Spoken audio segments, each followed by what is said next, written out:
our normal life is in danger. We are not having good communication. Our job is in danger. Nobody can live like normal people in Iran.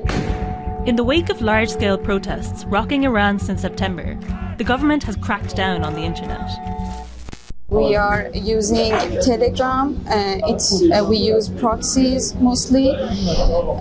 That's the only app that actually works.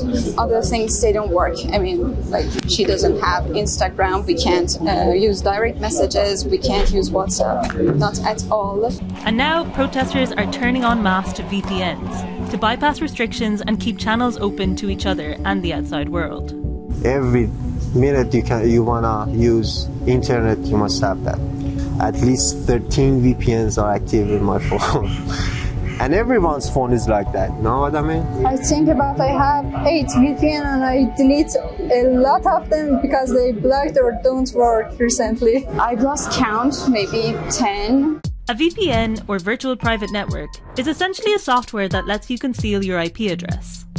This is your unique identifier on the internet, and it tells websites where your connection is originating from. Connecting to the internet with a VPN will create an encrypted tunnel between you and a remote server, replacing your IP address in the process.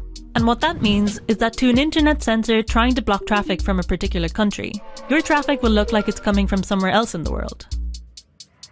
But still, using a VPN in Iran is more complicated than other places because of how highly centralized the internet is in the country. The state owns or part owns most of the ISPs and can force them to shut down the internet.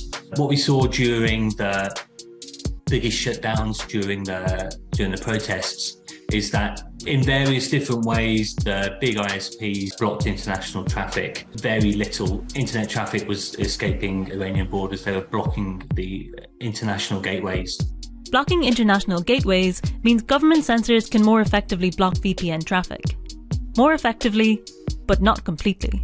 The internet, by its very nature, is messy. There isn't a single internet kill switch in Iran. It's a patchwork. And where there's a patchwork, there are little gaps. So if a VPN service is constantly changing up the domains that it uses for the authentication of its apps, if it's constantly spinning up new servers, then connections will get through. It will be patchy, it will be unreliable, it will be difficult, but they will still function to an extent.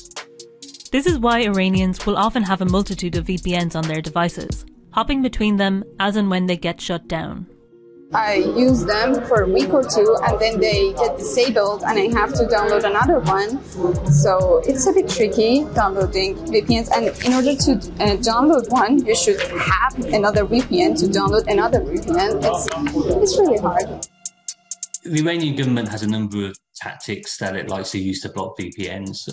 It's been investing in expensive and powerful filtering technology that can identify VPN traffic and block it, even if it can't decrypt it. They've also been blocking IP addresses and the domains that are operated by VPN providers, which makes it difficult for them to function.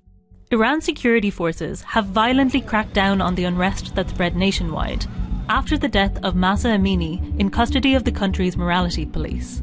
The government now plans to criminalise the sale of VPNs, with jail terms for offenders. We don't want a complex thing, you know? We want to have a choice. We want to speak up for ourselves. We want a life, a simple life that everyone should have, you know?